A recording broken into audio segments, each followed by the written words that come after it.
Muy buenas noches. Queremos dar gracias a Dios porque nos podemos reunir esta noche. Gracias porque Dios está con nosotros y sobre todo por el estudio bíblico que vamos a tener a continuación. Hoy tenemos un tema que es provocativo, se titula La naturaleza humana de Jesús. ¿Sí? Para ello voy a invitar a que abramos la palabra de Dios en 1 de Timoteo, capítulo 3, versículo 16.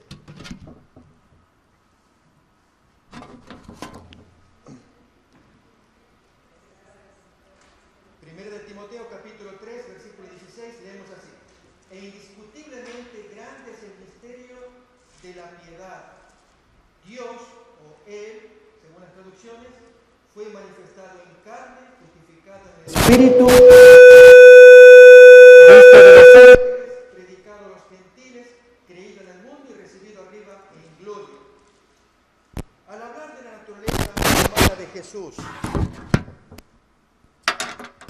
muchos predicadores y estudiosos escriben abundantemente acerca de este tema, de la naturaleza humana de Jesús. Esto es, si Jesús tuvo naturaleza pecaminosa como Adán después de pecar, o naturaleza no pecaminosa. Esto es como Adán antes de pecar. La palabra técnica que suele utilizarse es naturaleza prelapsaria o postlapsaria. ¿Sí? Son palabras técnicas, pero igualmente vamos a ir estudiando, viendo también lo que se quiere presentar. El versículo que acabamos de leer, lo leemos otra vez. Prestémosle atención, 1 de Timoteo, capítulo 3, versículo 16. E indiscutiblemente grande es el misterio de la piedad. Dios, o Él, fue manifestado en carne, justificado en el Espíritu.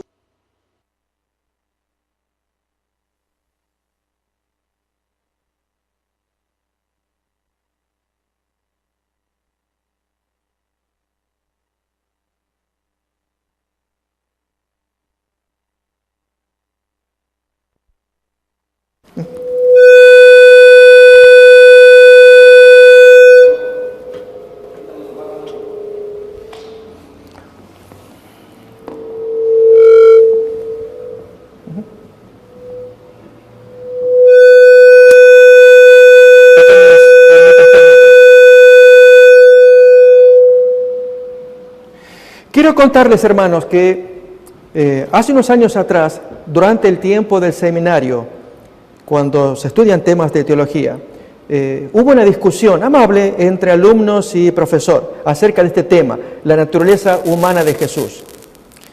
Porque efectivamente las opiniones se dividen.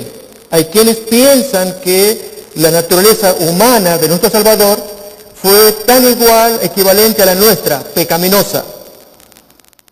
Esto es como Adán después de cometer pecado. Ese concepto se llama naturaleza postlapsaria. Ese es el nombre técnico que se le da. Y otro grupo pues creía que más bien la naturaleza de Jesús era como la de Adán antes de pecar. Naturaleza prelapsaria. Y en la discusión, los argumentos a favor y en contra de un tema sumamente importante, que es el que vamos a mirar a continuación. El profesor pues nos decía, sin embargo hay una tercera postura. Ni postlapsaria ni prelapsaria. ¿Y cuál es? Entonces él dijo, lean el texto de 1 de Timoteo 3:16. Es el gran misterio, es un misterio. Y qué bonito, mis hermanos, que el texto así efectivamente lo dice. E indiscutiblemente grande es el misterio de la piedad, que Dios se ha manifestado en carne. El hecho de querer abarcar a fondo cómo fue la naturaleza de nuestro Salvador, ¿saben? Tiene sus consecuencias.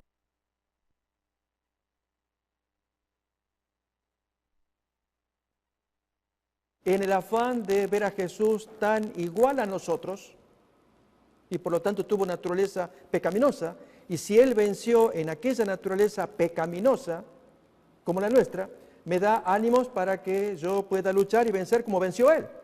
Esa es una de las consecuencias. Pero, ¿saben? La reflexión que surge a continuación es, si Jesús tuvo naturaleza pecaminosa, ¿qué hacemos frente a tentaciones que a un ser humano pecaminoso sí le afectaría? ¿Le habrá afectado a Jesús? Un ejemplo. Cuando Jesús estuvo comiendo en la casa de Simón, el ex leproso. Y allí entonces la mujer pecadora se arrodilla, y ella, pecadora, prostituta, acaricia los pies de Jesús, moja sus ojos con lágrimas, lava los pies. La pregunta que surge es, ¿Jesús tuvo tendencia pecaminosa, sintió atracción sexual por una dama en esa condición? Pero no es que tuvo una tendencia pecaminosa como nosotros, ¿notamos? Hay como una contradicción. Muy bien, tuvo tentaciones, pero no necesariamente tendencia pecaminosa. Esas citas las queremos mirar a continuación. En un ratito más ya vamos a mirar diapositivas. La otra postura opuesta también presenta dificultades. Si no tuvo naturaleza pecaminosa, fue como Adán antes de pecar, ¿cómo él me puede entender? A mí que estoy tan metido en el pecado, con tantos conflictos y tendencias pecaminosas, si él no las tuvo, como Adán antes de caer. ¿Se entiende? Entonces, el tema que vamos a mirar es en base a textos bíblicos y citas también del espíritu de la profecía.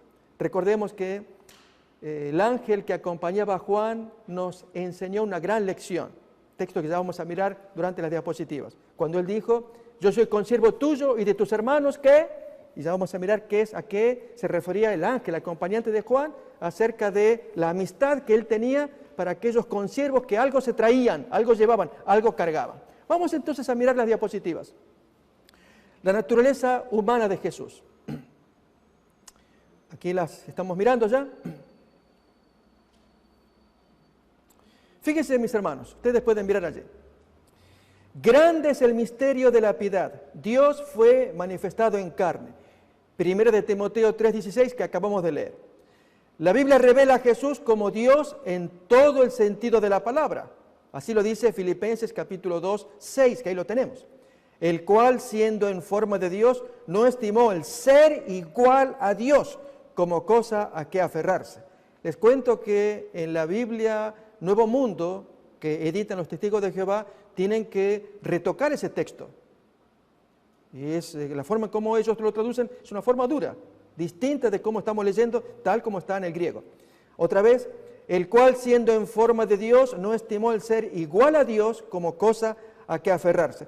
Pero también la Biblia revela a Jesús como hombre en el pleno sentido de la palabra, no solamente como Dios, también como hombre, cuando leemos aquí en Juan 1:14, y aquel verbo fue hecho carne y habitó entre nosotros. Es decir, hubo una mezcla misteriosa, Dios-hombre. Como dice acá entonces, vamos a ver 10 ítems, 10 puntos en esta reflexión con estas diapositivas que nos van a ilustrar. Jesús era divino y humano al mismo tiempo. Jesús es Dios como lo son el Espíritu Santo y el Padre, al mismo nivel, Dios. Creemos en la doctrina de la Trinidad. Es un tema que ya estudiaremos en otro momento, pero al verlo como Dios. Pero también Jesús es tan humano como nosotros. Pero acá viene el detalle que vale la pena comentar. Es humano como nosotros, pero no es igual a nosotros. Pastor, ¿cómo no va a ser igual a nosotros? Es igual que nosotros. ¿Por qué? Se despojó a sí mismo, tomando forma de siervo, hecho semejante a los hombres, nos dice Filipenses 2:7. No, pero yo creo que es tan humano como nosotros. Ok, vamos a ver la diferencia. Y si es cierto que Jesús es humano como nosotros, pero no fue igual, fue semejante. A ver, ¿cuál es la diferencia? Miremos. Si la naturaleza humana de Jesús es completa, ¿por qué es semejante y no igual a nosotros? ¿Cuál es la base? Muy bien. Primero, porque Jesús es Dios y nosotros no. Eso por empezar. Obvio. E incluso si razonamos, cuando miremos las tentaciones, la tentación que sufrió Jesús es distinta de la de nosotros. Cuando se le decía, bájate de la cruz. Nosotros no podemos decir que eso sea tentación en nosotros. Así que ya empezamos a razonar acá, como bien dice la nota. Primero, porque Jesús es Dios y nosotros no. Segundo, porque en su naturaleza humana no tenía las mismas tendencias pecaminosas que nosotros tenemos. Y este punto es sumamente importante, sumamente importante. Hasta el cansancio debiéramos ver esto, que en Jesús no había ni un gramo de tendencia pecaminosa. Por eso saqué el ejemplo hace un momento de Jesús, si él tuvo aquella mentada tentación frente a la prostituta, que ella le acariciaba los pies, le mojaba, le lavaba, arrepentida. Si ella hiciera eso ante un hombre común, se sienten cosas. Jesús, entonces, todo eso queremos mirar. Solo Jesús pudo decir, ¿quién de vosotros me redarguye de pecado? Juan capítulo 8, 46. Viene el príncipe de este mundo y él nada tiene en mí. No hay un gancho donde él pueda meter en mi cuerpo, como ocurre con las tendencias pecaminosas, donde Satanás sabe por dónde atacarnos. Satanás lo iba a atacar por otro lado. Por eso decimos que era semejante, pero no igual a nosotros. Aún más, solo de él se pudo decir, el santo ser que nacerá será llamado Hijo de Dios. ¿Va lográndose ver la diferencia entre ser semejante o igual? La diferencia que hay. Muy bien. Miremos acá el texto bonito de Hebreos 4:15. Porque no tenemos un sumo sacerdote que no pueda compadecerse de nuestras debilidades, sino uno que fue tentado en todo, según nuestra semejanza, pero sin pecado. Entonces, notemos que allá el texto nos dice, y es donde se subraya, según nuestra semejanza, pero él no pecó, no según nuestra igualdad. O sea, uno diría, pero hay una leve diferencia, es leve pero fundamental, para entender especialmente cómo Satanás intentó destruir al Maestro. Sin pecado significa que Jesús no solamente no cedió a la tentación, sino que tampoco nació con propensiones inherentes al mal en su naturaleza. Si logra mirarse acá en estos pensamientos que estamos mirando acá, cuando él nació, no nació siendo santo ser que venía del cielo, no nació con las tendencias que traemos nosotros, por el hecho de que, si bien procedía del vientre de María, no obstante, él venía del cielo.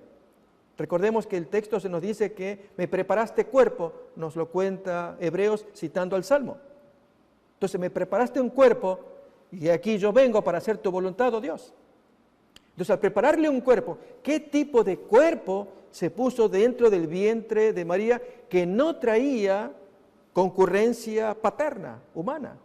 José no era el padre de ese hijo, ahí sí ya tendría todas las tendencias pecaminosas como las tenemos cualquiera de nosotros. ¿Sí? Muy bien. La Biblia dice, no hay pecado en él, 1 de Juan 3:5, significa que en Jesús no aplica el Salmo 51:5, notemos, en maldad he sido formado y en pecado me concibió mi madre.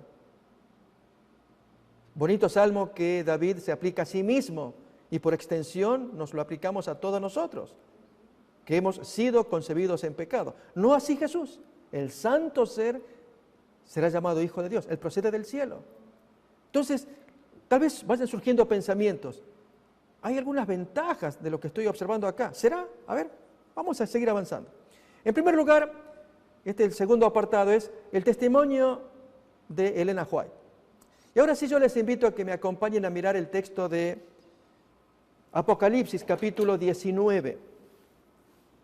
El gran consejo que el ángel acompañante de Juan da a todos aquellos que son temerosos de Dios, y es que escuchemos el espíritu de la profecía. 19, versículo 10. Yo me postré a sus pies para adorarle, y él me dijo, mira, no lo hagas, a mí no me adores, yo soy consiervo tuyo y de tus hermanos que retienen el testimonio de Jesús. Tú adora a Dios, porque el testimonio de Jesús es el espíritu de la profecía.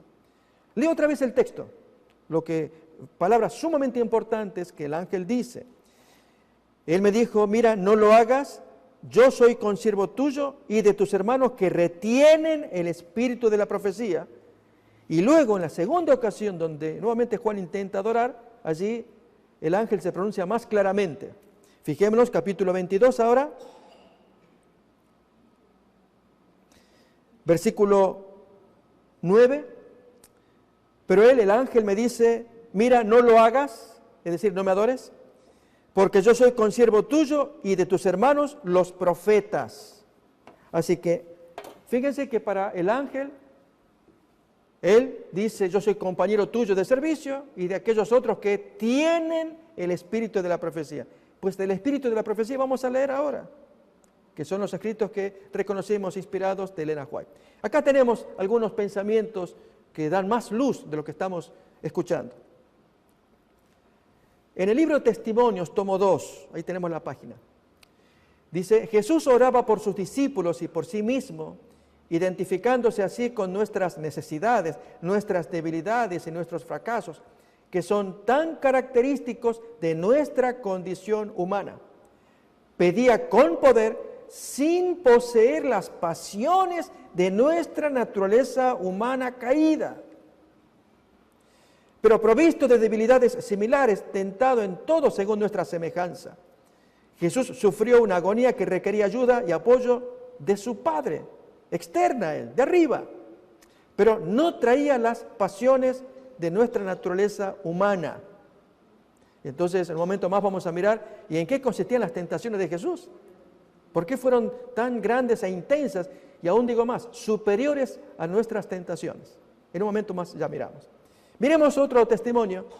Esto es en la carta 8 del año 1895. Dice, nunca, de ninguna manera, deje la más leve impresión en las mentes humanas que en Cristo había una mancha de corrupción o una inclinación hacia ella, o que Él se rindió a la corrupción.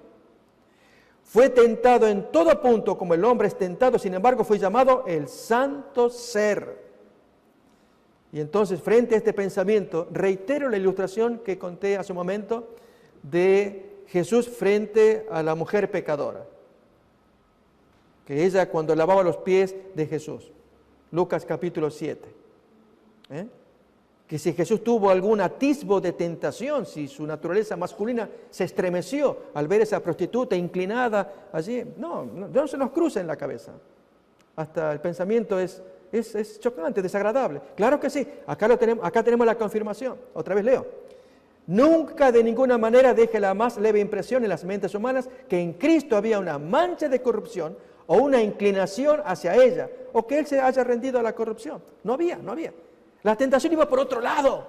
Eso es lo que importa entender. Sus tentaciones fueron superiores, dada su naturaleza, que nuestras tentaciones. Con mayor razón no se entiende. Pero vamos a ir avanzando.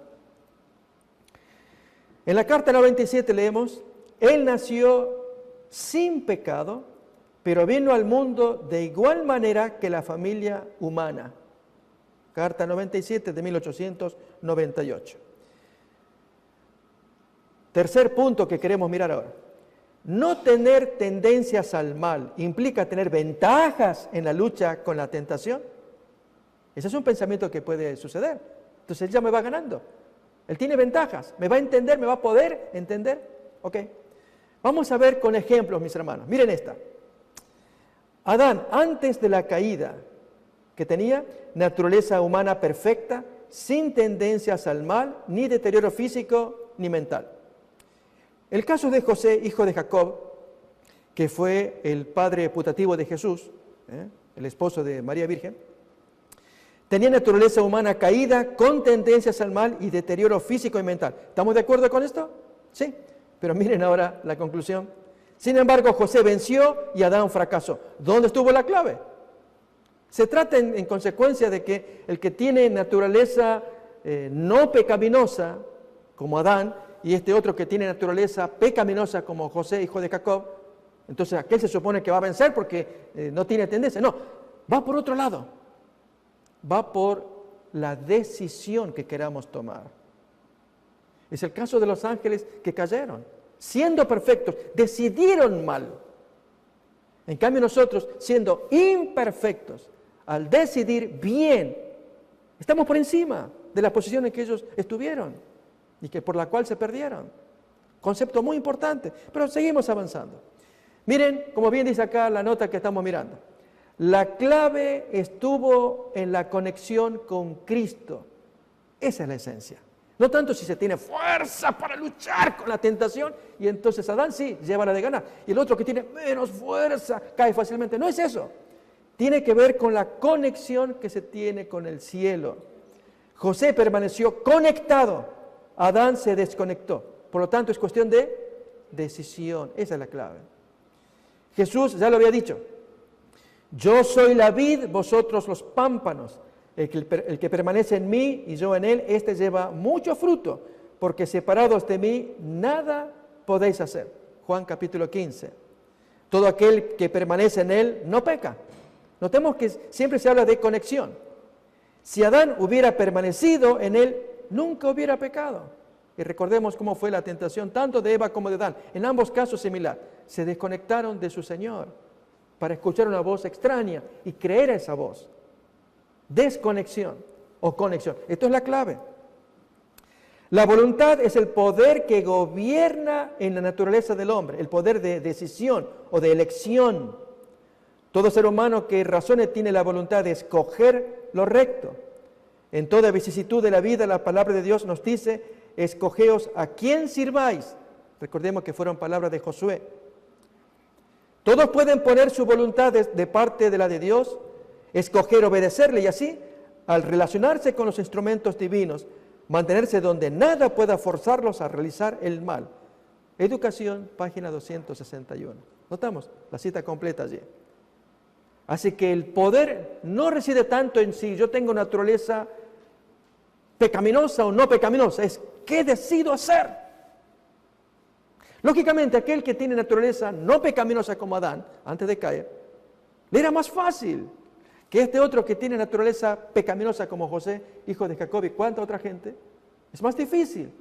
Pero al tener la elección, la decisión, el echar suerte y al conectarse con Dios, nos hace invencibles. Pensamiento que en un momento más vamos a mirar también del espíritu de la profecía. Jesús venció no porque usara ventajas que nosotros no tenemos, sino porque se mantuvo conectado. Así que ahí esperamos que se vaya resolviendo aquella pregunta de si Jesús tenía mayores ventajas que nosotros, ya que no es igual, sino semejante a nosotros, y Él venció, entonces está un poquito más arriba que nosotros. No, estando más arriba y nosotros más abajo, si queremos mirarlo así, en ambos casos la clave es la misma: conexión, decisión, aferrarnos al cielo. Los ángeles del cielo están conectados con el Padre, los que se perdieron, los demonios, desconectados. Y los ángeles del cielo tienen tanto poder como nosotros. Pastor, ¿cómo nosotros? No entiendo. Los ángeles tienen mucho más poder que nosotros, somos débiles. No, tienen tanto poder en cuanto que conexión. Porque aquel santo ángel, si se desconecta del Señor, como ocurrió con los demonios, perdió su poder y queda muy abajo, y nosotros conectados con el Señor quedamos por arriba. O sea, qué importante el concepto. Muy bien, miremos más todavía. Nuevamente leo el pensamiento. Jesús venció no porque usara ventajas que nosotros no tenemos, sino porque se mantuvo conectado. Ya Jesús mismo lo había dicho, con todo el poder que Él traía. Recuerden, miren qué preciosas palabras. No puedo yo hacer nada por mí mismo, porque yo no he hablado por mi propia cuenta. El Padre que mora en mí, Él es el que hace las obras. Especialmente Juan capítulo 5 trae varios conceptos en la misma tónica. Todo lo que veo hacer al Padre, eso yo lo hago. Yo no puedo por mi propia cuenta. Lo que yo oigo, veo, eso lo hago. Juan 5. Al punto, mis hermanos, con todo respeto, que cuando uno lee atentamente capítulo 5, desde el versículo 19 en adelante, se nota como que un niño hablara. Tanto depende, tanto. A ver, hagamos la prueba. Voy a invitar a que abramos San Juan,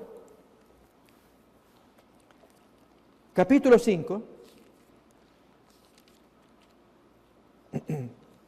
versículo 19. Respondió entonces Jesús y les dijo: de cierto os digo, no puede el Hijo hacer nada por sí mismo, sino lo que ve hacer al Padre. Porque todo lo que el Padre hace, también lo hace el Hijo igualmente. Porque el Padre ama al Hijo y le muestra todas las cosas que Él hace, y mayores obras que éstas le mostrará, de modo que vosotros os maravilléis. Porque como el Padre levanta a los muertos y les da vida, así también el Hijo a los que quiere da vida. Y ustedes noten que ese Hijo copia al Padre. Bueno, versículo 30 ahora. O sea, hay que leer todo lo que sigue del capítulo 5, desde el 19 en adelante, pero retomamos con el 30. No puedo yo hacer nada por mí mismo. Según oigo, así juzgo. Y mi juicio es justo porque no busco mi voluntad, sino la voluntad del que me envió, la del Padre. ¿Notamos? Son palabras contundentes de cómo Jesús se movía, conectado con el Padre. Así nosotros. Ahí está nuestra victoria. Miremos más todavía en estas diapositivas. Jesús no reveló cualidades ni ejerció facultades que los hombres no pudieran tener por la fe en Él. Deseado de todas las gentes, 620. Es decir, todo lo que Él hizo lo podemos hacer nosotros. Y aún mayores obras que esta se les mostrará para que ustedes se maravillen. Así que otra vez, no reveló cualidades ni ejerció facultades que los hombres no puedan. Ya vamos a ver una tentación que fue tremenda la tentación, pero Jesús se mantuvo. A ver, ya vamos a mirar, y por eso es ejemplo perfecto para nosotros mortales. Mientras andaba entre los hombres, era guiado paso a paso por la voluntad del Padre. Texto de Juan capítulo 5 que acabamos de leer hace un momento. Seguimos todavía con los testimonios del espíritu de la profecía para apreciar esto que estamos observando ahora. El poder divino del Salvador fue ocultado. Él venció en la naturaleza humana apoyándose en el poder de Dios. No tanto porque Él tuviera naturaleza superior o inferior. La discusión va por otro lado. Así que aquellos que dicen, no, Él tuvo naturaleza pecaminosa, o sea, post-lapsaria, lapsus es caída, así que post-caída, o naturaleza pre-caída, pre-lapsaria, no es la discusión por allí. Él se aferró al Padre y por eso venció. Otra vez, el poder divino del Salvador fue ocultado. Él venció en la naturaleza humana caída, pecaminosa, nuestra, la que tenemos, solo que Él, recordemos, no fue igual, fue semejante, pero apoyándose en el poder de Dios. Este es el privilegio de todos. Estamos en la misma condición. Y si Él obtuvo victoria, también la podemos obtener nosotros. Instructor de los jóvenes, ahí está la fecha y página. Cristo no ejerció en su propio beneficio ningún poder que el hombre no pueda ejercer. Mensaje Selectos, tomo 3, 149. Así que el hombre puede ejercer el mismo poder que tenía Jesús. Como dice acá, nosotros podemos vencer de la misma manera. Pero miren ahora la cita del conflicto de los siglos. Satanás sabe muy bien que el alma más débil, pero que permanece en Jesús conectada, puede más que todas las huestes de las tinieblas. Gran principio, gran enseñanza. Dios quiere que esto lo tengamos bien claro. Somos invencibles en tanto conexión. Estemos conectados con el Señor. Siguiente apartado que queremos mirar. Jesús enfrentó la tentación con desventaja en relación con nosotros. Ahora vamos a ver qué tipo de desventaja.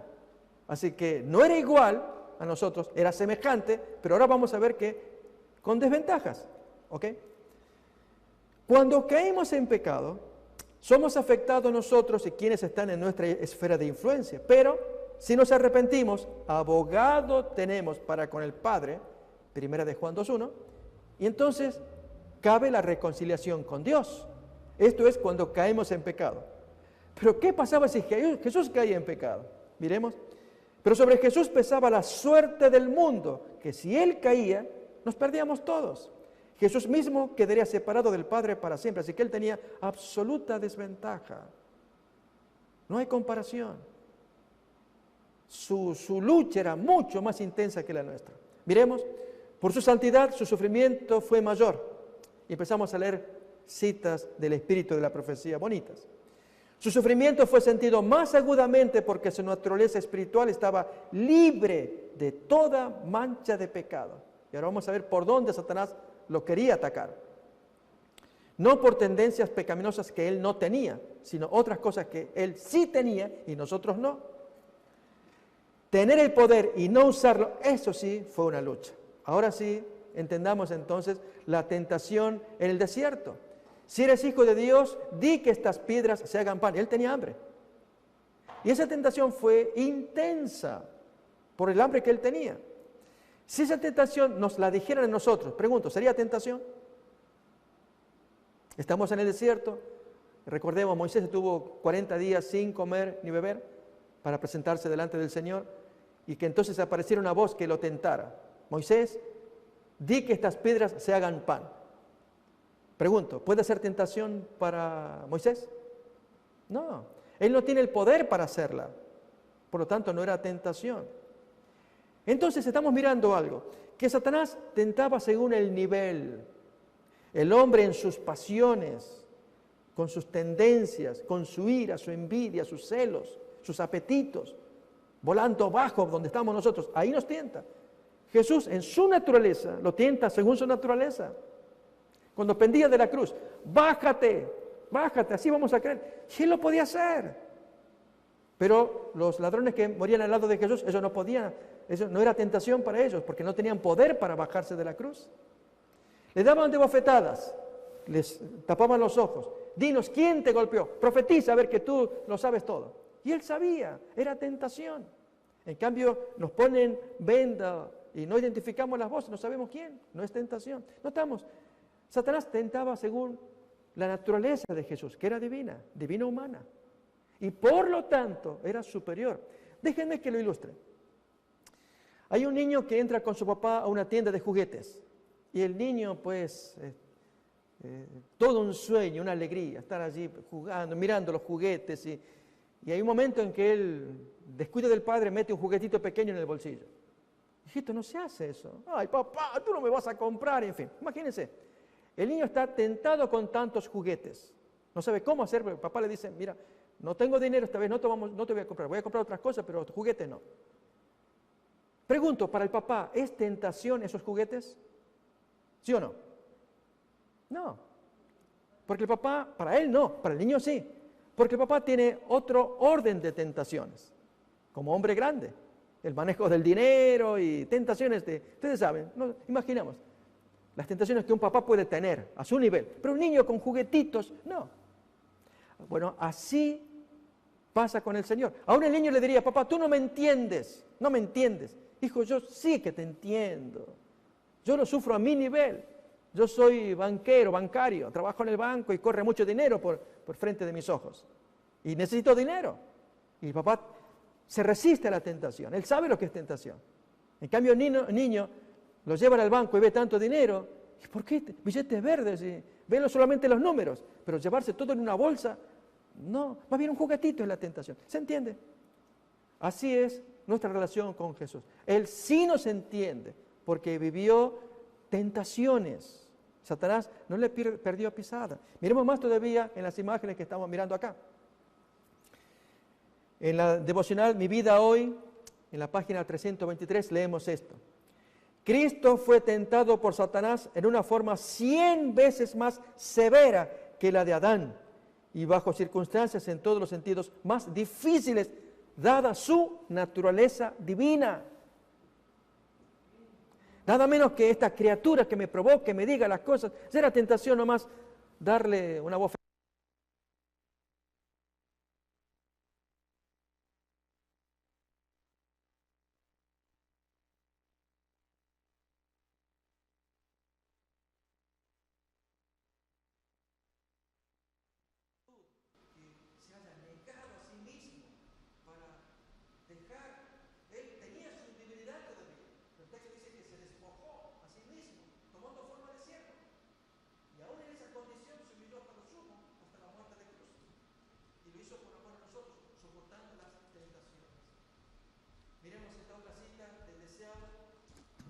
Cuando Cristo fue tentado con desprecio, sintió una fuerte tentación a manifestar su carácter divino, pero le incumbía la tarea difícil de mantenerse en la posición que había elegido como uno con la humanidad. Ahí estamos mirando. Así que vemos a qué se refiere el espíritu de la profecía cuando dice 100 veces más. Acá es un ejemplo. Sintió una fuerte tentación cuando era tratado con desprecio. Cada vez, recordemos sus hermanastros, Juan capítulo 7. Y cuanto más el rechazo de los fariseos, trampas y demás. Y cada vez mostrar su poder, que él podía anular todo ello y lo tenía que soportar. Eso tiene que generar amor en cada uno de nosotros. En un mundo de pecado, Jesús soportó luchas y torturas del alma. Si Satanás pudiese haber tentado a Cristo para que pecara en lo más mínimo, hubiera herido la cabeza del Salvador. Si la cabeza de Cristo hubiera sido herida, habría perecido la esperanza de la raza humana. La ira divina habría descendido sobre Cristo como descendió sobre Adán. Cristo y la iglesia habrían quedado sin esperanza. En Signs of the Times, 9 de junio de 1898, allí aparece ese pensamiento escrito por el espíritu de la profecía. Seguimos avanzando en este estudio de la naturaleza humana de Jesús. Hay quienes predican que Jesús tuvo la naturaleza de las personas convertidas. Hay un predicador famoso que trae ese concepto. ¿Es tal? ¿Es correcto eso? A ver, miremos acá. Los seres humanos convertidos, al igual que los inconversos, tienen propensiones corruptas, es decir, con inclinaciones inherentes al mal, aunque esté convertido. Y las seguirán teniendo hasta la regeneración, esa naturaleza corrompida, hasta que esto corruptible se vista de incorrupción. Ahí están los textos probatorios, Mateo y Primera de Corintios. Recordemos, Jesús es igual a Dios, semejante a los hombres. Están las frases típicas en el Nuevo Testamento. Semejante a los hombres, Filipenses capítulo 2, Hebreos capítulo 2, semejanza de carne de pecado, en Romanos capítulo 3, se usan capítulo 8, de manera equivalente. A diferencia nuestra, Jesús no tenía inclinaciones al mal. Su inclinación a lo recto era una satisfacción constante para sus padres. Instructor de los jóvenes, 1898. Entonces, ¿en qué Jesús fue semejante a sus hermanos? Fue hecho semejante a los hermanos, según Hebreos capítulo 2. Pero notamos esta lectura de nuestra elevada vocación, leemos. Experimentó el gozo y la aflicción tal como ellos, su cuerpo fue susceptible al cansancio tal como el vuestro, su mente como la vuestra pudo ser atormentada y quedar perpleja. Si vosotros tenéis dificultades, también Él las tuvo. Jesús estuvo expuesto a penalidades, a los conflictos y a las tentaciones tal como los hombres. Era semejante a sus hermanos en todo. Fue hecho carne, igual que nosotros, de carne. Le daba hambre y sed y se cansaba. Se sostenía comiendo y se refrescaba durmiendo. Se hermanó con los hombres, tentado y probado como los hombres y mujeres son tentados y probados. Testimonios para la Iglesia, tomo 8. Nótese que las frases sus hermanos y los hombres se usan de modo equivalente. Nótese también que Jesús fue semejante a sus hermanos, no en que estos hayan nacido de nuevo o que hayan sido regenerados, como algunos predicadores anuncian, el paralelismo que hay entre la naturaleza de Jesús y la gente convertida ya, sino en que compartió las mismas penurias que todos los hombres, convertidos o no. La gran diferencia entre los seres humanos convertidos y los no convertidos es que los primeros aprendieron de Jesús a permanecer conectados. Y Jesús siempre permanece conectado también. Haber nacido de nuevo y ser participante de la naturaleza divina, como cuenta 1 de Pedro capítulo 1, significa que ahora con el poder de Cristo podemos dominar los deseos carnales de la naturaleza caída que aún permanece. Nótese la experiencia de Pablo. Fíjense, naturaleza caída que todavía permanece. La de Jesús no hay naturaleza inherente de propensiones pecaminosas. Por eso la diferencia entre Jesús y los hermanos convertidos. No es lo mismo.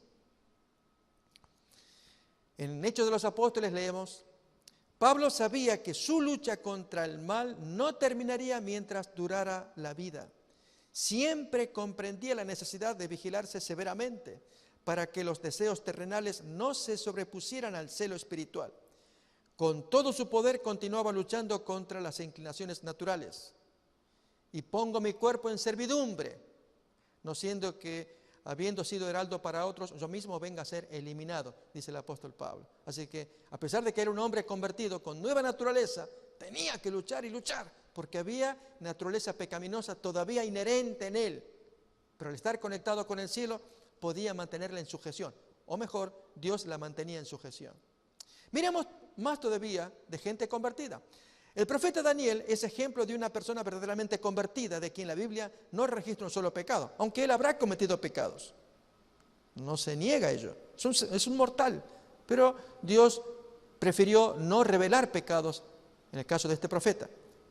Sin embargo, Daniel oró: hemos pecado, hemos cometido iniquidad, hemos hecho impíamente. Capítulo 9. Dijo esto no solo por humildad, porque aunque no era culpable de estos pecados específicos, él sabía que su naturaleza no estaba libre de tendencias al mal. Esto en cuanto a Daniel.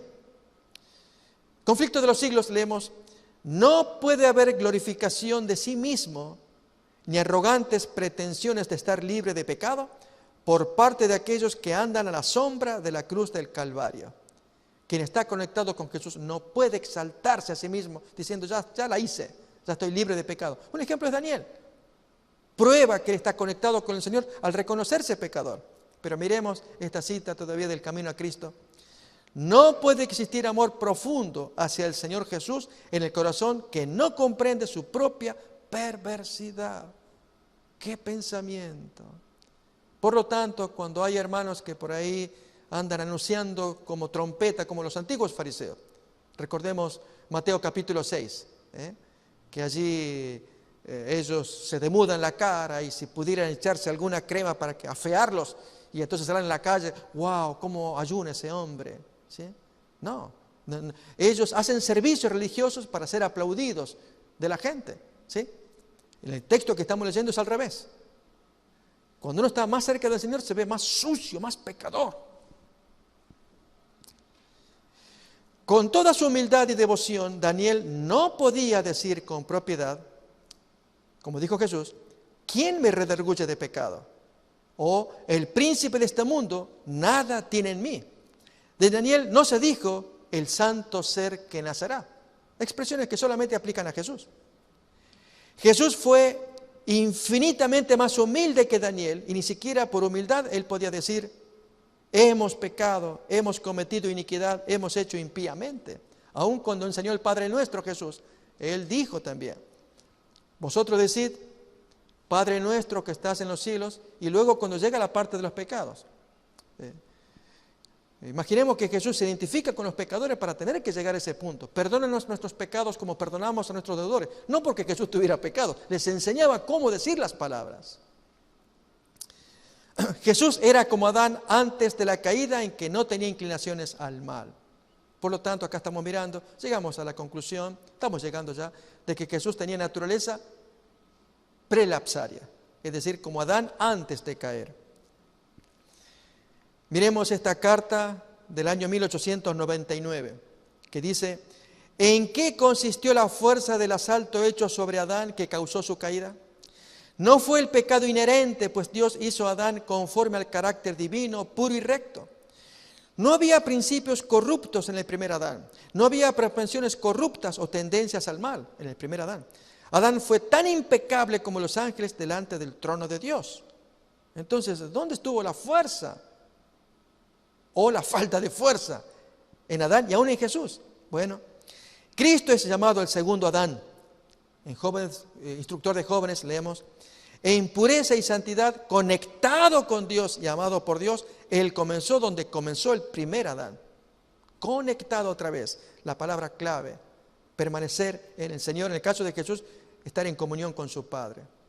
Cristo asumió nuestra naturaleza caída, pero no corrupta, en un mensaje del año 1890. Miremos más: Jesús era como Adán después de la caída, en que experimentó el deterioro físico y mental que es consecuencia del pecado. Hambre, dolor, debilidad, aflicción y muerte. Esto no es pecado, es resultado, consecuencia del pecado. Porque no tenemos un sumo sacerdote que no pueda compadecerse de nuestras debilidades, sino uno que fue tentado en todo, según nuestra semejanza, pero no cometió pecado. ¿Cuál es el gran misterio? Tomó nuestra naturaleza manchada y pecaminosa, pero en Él no había mancha ni pecaminosidad. Él, como persona, pero su cuerpo, todo lo que cargaba es una cosa, un misterio realmente, tal como lo dice acá el pensamiento. Él tomó sobre sí mismo la naturaleza humana caída, sufriente, degradada y manchada por el pecado. Cristo, que no conocía en lo más mínimo la mancha de pecado, tomó nuestra naturaleza en su condición deteriorada. Él tomó sobre su naturaleza impecable nuestra naturaleza pecaminosa, para que Él pudiese saber cómo socorrer a los que son tentados. En Él no había engaño o pecaminosidad. Él fue siempre puro e inmaculado. Sin embargo, Él tomó sobre sí nuestra naturaleza pecaminosa. Él nació sin pecado, pero vino al mundo de igual manera que viene cualquier miembro de la familia humana. Ante estas aparentes contradicciones es necesario equilibrar estas expresiones. Pareciera que hay contradicción. Es que eso es misterio, poder explicarlo de un modo satisfactorio, que todos quedemos satisfechos. Citar ciertas referencias mientras se ignoran otras que pueden dar el debido equilibrio puede ser irresponsable. Y es lo que pasa con algunos predicadores que enfatizan más un asunto que el otro. Y lo que se ha buscado es buscar el acuerdo de citas. Él aceptó la debilidad de la humanidad.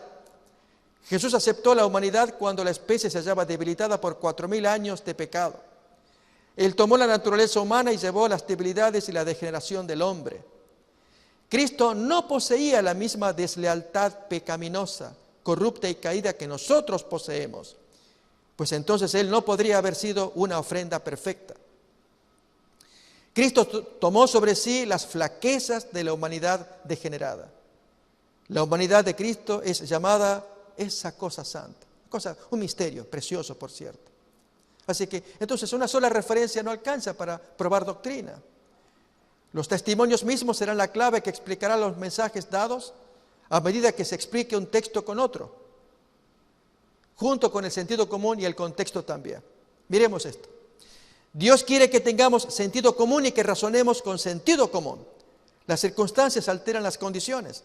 Las circunstancias cambian la relación de las cosas, así que vamos a usar sentido común. El texto de Isaías nos dice, Jehová cargó en él el pecado de todos nosotros. Isaías 53. Al que no conoció pecado por nosotros, lo hizo pecado. No hay pecado en él. Cargó nuestro pecado y se hizo pecado, pero nació sin pecado y se mantuvo libre de corrupción. Es un misterio, precioso por cierto, al hablar de la naturaleza de Jesús. Jesús fue semejante a nosotros en nuestras debilidades, nosotros debemos ser semejantes a Él en carácter. Jesús fue hecho en todo semejante a sus hermanos. Se hizo carne como somos carne. Tuvo hambre y sed y sintió cansancio. Fue sostenido por el alimento y refrigerado por el sueño. Participó de la suerte del hombre, aunque era inmaculado, hijo de Dios. Era Dios en la carne. Su carácter ha de ser nuestro. En conclusión, Cristo nació con una naturaleza espiritual perfecta, pero con una naturaleza física y mental degradada.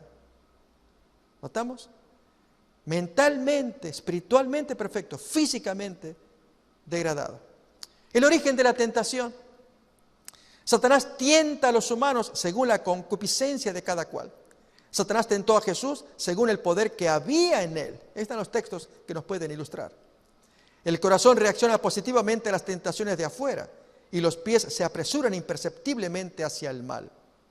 El ceder a la tentación empieza cuando se permite a la mente vacilar y ser inconstante en la confianza en Dios.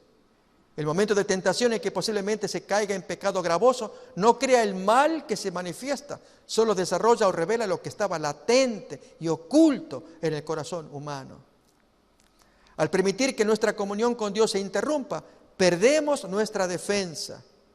Tal el consejo del ministerio de la curación: tenéis que ser hombres y mujeres de mucha oración.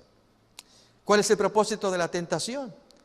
La tentación es una invitación a satisfacer necesidades y deseos de manera ilegítima, es decir, independiente de Dios. Y por ahí vino la tentación de Jesús, de que Él se independizara del Padre.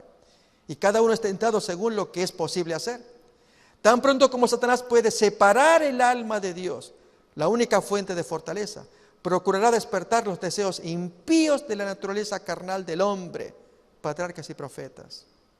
El origen de todos los pecados y excesos de Salomón se puede encontrar en su gran error al dejar de depender de Dios en lo que respecta a sabiduría y a caminar humildemente delante de Él. Jesús fue tentado en todo, según nuestra semejanza, pero sin pecado. ¿Cómo podía ser tentado en todo si Él no tenía tendencias al mal? Ser tentado en alguna tendencia no la tiene. Pues miremos dónde entonces. En todo no significa que Jesús fue tentado en cada cosa que nosotros somos tentados, sino de toda manera en que somos tentados. Toda manera. ¿Qué es eso? Y ahí vemos. La esencia de la tentación es actuar independientemente de Dios. El diablo adapta este principio a cada individuo y Jesús fue tentado con la máxima intensidad. ¿Cuál era? Sepárate del Padre. Di que estas piedras se hagan pan. Ahí se separaba. Bájate. Ahí se separaba. Cada tentación era separarse del Padre. Convertir las piedras en pan o bajarse de la cruz no es malo, pero al hacerlo, aparte de Dios, es pecaminoso porque todo lo que no proviene de fe es pecado. Y todo lo que no proviene del Padre es del mundo. Hay obras buenas que para Dios son pecaminosas. Obras buenas. Miren estos ejemplos. Ayuno 2 veces a la semana y doy diezmos de todo lo que gano. Echaron para las ofrendas de Dios de lo que les sobra. Si repartiese todos mis bienes para dar de comer a los pobres y si entregase mi cuerpo para ser quemado y no tengo amor, de nada me sirve. 3 ejemplos. Buenas obras, pero a la vista de Dios no son aprobadas. Un corazón egoísta puede realizar actos de generosidad. Para finalizar, Jesús no fue tentado a realizar las obras de la carne, no tenía tendencias, porque él no tenía inclinaciones al mal. Fue tentado a satisfacer necesidades, deseos y metas legítimas usando medios ilegítimos, o sea, separándose de Dios. Por ahí viene la clave de la tentación hecha contra Jesús. Jesús se despojó no de su divinidad ni de su pureza, sino del uso de su poder y de sus privilegios para beneficio propio. Voluntariamente dependió del Padre y se sometió a todas las condiciones de la vida humana. Toda su vida Jesús fue dependiente del Padre y fue tentado intensamente a usar su autonomía.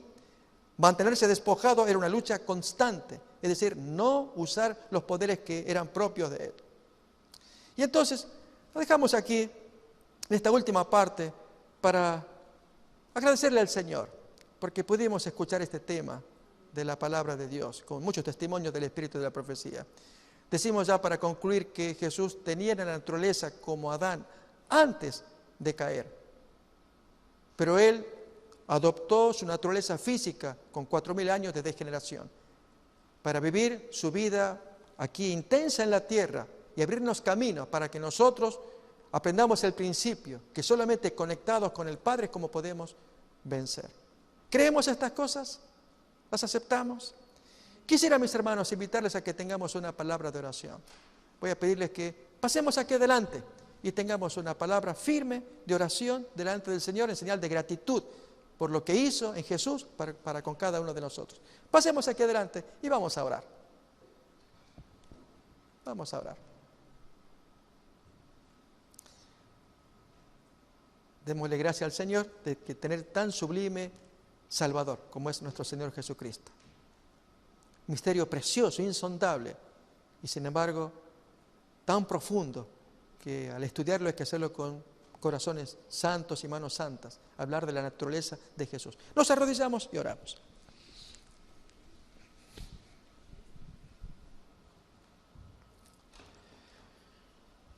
Querido Padre que estás en el cielo, queremos darte gracias por esta noche de estudio de la palabra de Dios y de estos textos y citas que arrojan luz acerca de la naturaleza humana de Jesús. Oh querido Padre, entendemos ya mejor que Jesús, siendo igual a Dios, se hizo semejante a los hombres. Y en esa semejanza fue sin pecado, como sumo sacerdote que conoce nuestras debilidades y como un ser que vino a pelear en el mismo campo el que en primer Adán fracasó. Y allí el segundo Adán recomienza la lucha y logra vencer contra Satanás para elevarnos de nuestra degradación, de nuestra naturaleza caída, elevarnos de nuestras propensiones e inclinaciones al mal y así ponernos en un nivel con el Señor, con el Padre, en el que podemos mantenernos en comunión, recibiendo la gracia y la fuerza y la unción del Espíritu Santo para ser obedientes. Oh querido Padre, bendícenos a todos los hermanos que nos hemos reunido y a los hermanos que están en la distancia también siguiendo este estudio. Lo pedimos y agradecemos. En el nombre de Jesús, amén. Amén.